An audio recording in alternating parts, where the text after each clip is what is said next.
Nous sommes à moins d'un mois du couronnement de Charles III, 7 mois après le décès d'Élisabeth II, et une nouvelle série documentaire sur la monarchie britannique s'apprête à voir le jour.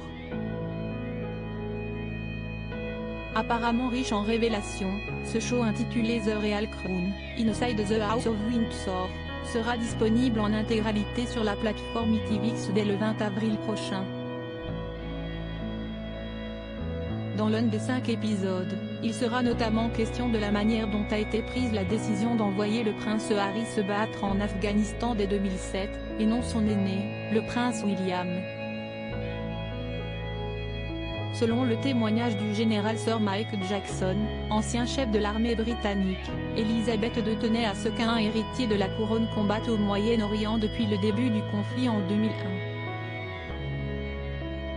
Seulement, il apparaissait trop risqué d'envoyer le futur roi d'Angleterre, William, sur le front.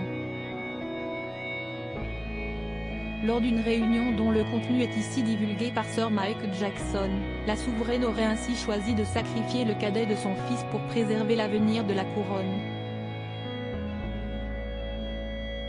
Supérieur à Élisabeth II, ses plus beaux souvenirs avec ses petits-enfants et arrière-petits-enfants pour le prince Harry, le risque était acceptable, elle était très claire.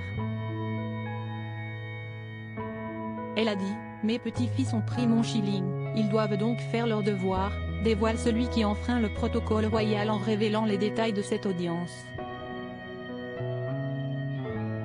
Mais il a été décidé que William, en tant qu'héritier, courait un trop grand risque. Mais pour son jeune frère, le risque était acceptable. La série documentaire insiste sur le fait que la reine a longuement réfléchi à cette décision, car elle disposait d'informations détaillées sur les risques encourus par le personnel armé britannique en Afghanistan. La reine a une autorisation complète pour tout. Elle a accès à une quantité exceptionnelle d'informations et de connaissances depuis plus longtemps que n'importe qui d'autre. William était très enthousiaste à l'idée d'y aller, assure par ailleurs Sir John Scarlett, dirigeant du MI6 à l'époque, dans The Royal Crown.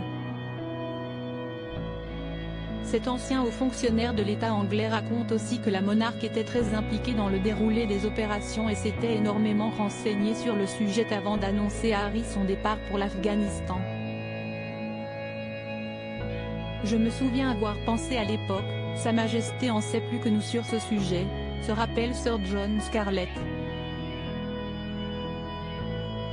Le deuxième fils de Lady Diana a servi dans l'armée britannique pendant une dizaine d'années, en 2007-2008 puis en 2012-2013 en qualité de soldat, atteignant finalement le grade de capitaine.